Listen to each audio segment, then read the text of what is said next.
ఇప్పుడు మనకి సొసైటీలో చాలా మటుకు క్వెరీస్ ఉంటున్నాయి స్వామీజీ. ఇప్పుడు మన స్పిరిచువాలిటీ మీద చాలా క్వశ్చన్స్ ఆర్ అరైజింగ్. ఇప్పుడు మీరు చెప్పినట్టు చాలామంది మేము చదువుకున్నాము అని అనుకొని ఐఐటి అని మీరు ఉదాహరణ ఇచ్చారు. దాంట్లో మేము ఇలా ఉండొచ్చు కదా అని వాళ్ళు ఏదో లాజిక్ పట్టుకుంటున్నట్టు అడుగుతున్నారు.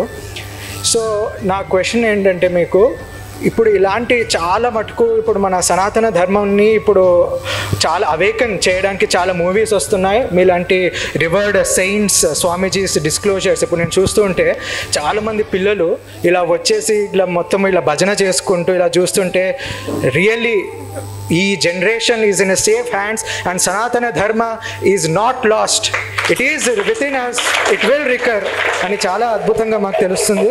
So I wanted to ask you Swamiji, ఇప్పుడు మన సనాతన ధర్మం అనేది ఇప్పుడు ఏ స్టేజ్లో ఉంది? సో అంటే ముందు కూడా చాలా సినిమాలు ఇలాంటివే వచ్చాయి. భక్త ప్రహ్లాద అనేది ముందు కూడా వచ్చింది, ఇప్పుడు కూడా వచ్చింది. So what more measures can be take to enlighten all more ఇలాంటి చాలామందిని ఇంకా దీనిలోకి ఇంకా అప్లిఫ్ట్ చేయడానికి ఏమేమి మార్గాలు ఉన్నాయని కనుక్కుందామని. మేము ఒకసారి మా ఆలయంలో ఆదిలాబాద్లో ప్రవచనం ఇస్తున్నాం అనమాట. ఒక ఆదివారం రోజు మేము అడిగాము, ఆ ప్రవచనంలో 50 సంవత్సరాల పైన ఎంతమంది ఉన్నారు చెయ్యొద్దండి అని అడిగామండి. ఆ ప్రవచనంలో మీకు విషయం తెలుసా, 600-700 మంది ఉన్న ఆ ప్రవచన మండపంలో, సత్సంగ హాల్లో కేవలం 5 మంది మాత్రమే చెయ్యెత్తారు 50 సంవత్సరాల పైన ఉన్న వాళ్ళమండి. మేము చాలా ఆశ్చర్యపోయామండి. ఒక ఆధ్యాత్మిక ప్రవచనానికి ఇంతమంది యువత రావటం. మొన్న మేము 18 రోజులు భగవద్గీత కోర్స్ అని చేసాం. ఎవరైనా విన్నారా మీరు ఇందులో ఉన్నో? అబ్బో అచ్చా, చాలా సంతోషం.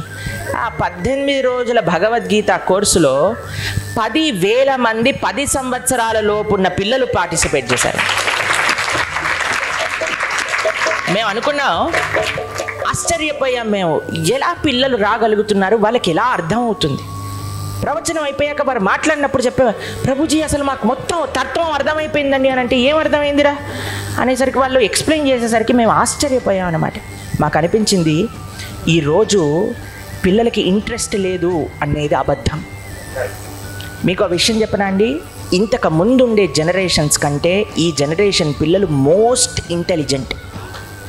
ఆ పిల్లలకి చెప్పే విధంలో చెప్పే వాళ్ళు కావాలి. మీకు ఒకసారి చెప్తాను, మా ఆశ్రమానికి, మా ఆలయంలోకి ఒక చిన్న పిల్లవాడిని తీసుకొచ్చారు తల్లిదండ్రులు ఇద్దరు కూడా. అయితే ఇలా దండం పెట్టారు. దండం పెట్టి పిల్లవాడికి చెప్తున్నాయి, ఏయ్ దండపెట్టు లేకపోతే కళ్ళు పోతాయి అని అన్నారు. నేను పిలిచాను వాళ్ళిద్దరిని. పిలిచి, అమ్మ నీకు స్వామి భగవానుడు అంత అందంగా ఫ్లూట్ వాయిస్తూ అలా నించున్నాడు, ఆయన కళ్ళు తీసేసేవాళ్ళ అనిపిస్తున్నాడా? ఆయనకి దండం పెట్టకపోతే కళ్ళు తీసేస్తాడు అనుకుంటున్నావా? ఎందుకమ్మా పిల్లలకి మీరు ఎలా నా అజ్ఞానంలో ఉన్నారు, పిల్లవాళ్ళకి ఎందుకు నేర్పించాలండి?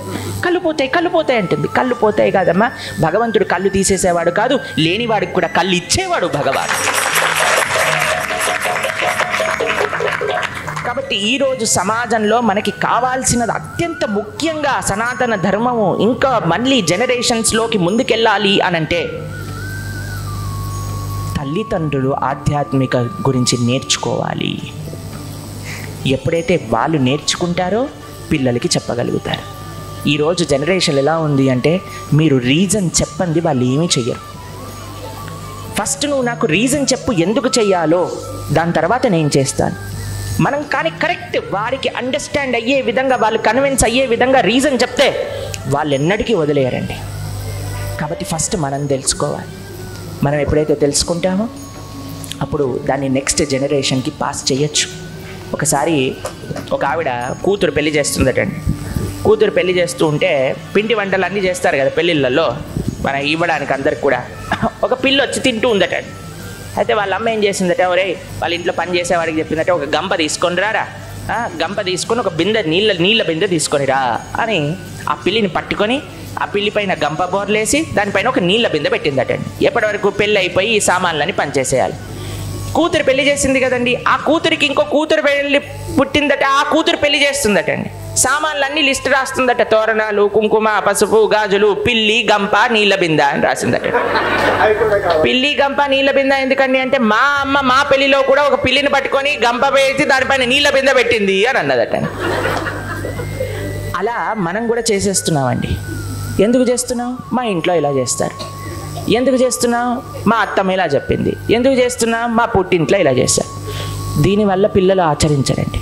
ఎందుకు చేస్తున్నావు అంటే దాని యొక్క ఆన్సర్ మీరు నెక్స్ట్ మినిట్లో చెప్పగలిగితే అప్పుడు ఆ పిల్లలు కూడా దాన్ని పట్టుకుంటారు, దాన్ని ఆచరిస్తారు. ఇక్కడ ఉండే పిల్లలందరూ తిలకం పెట్టుకొని మాల వేసుకొని భజన చేయడానికి కారణం వాళ్ళ తల్లిదండ్రులు భక్తి మార్గంలో ఉండటం.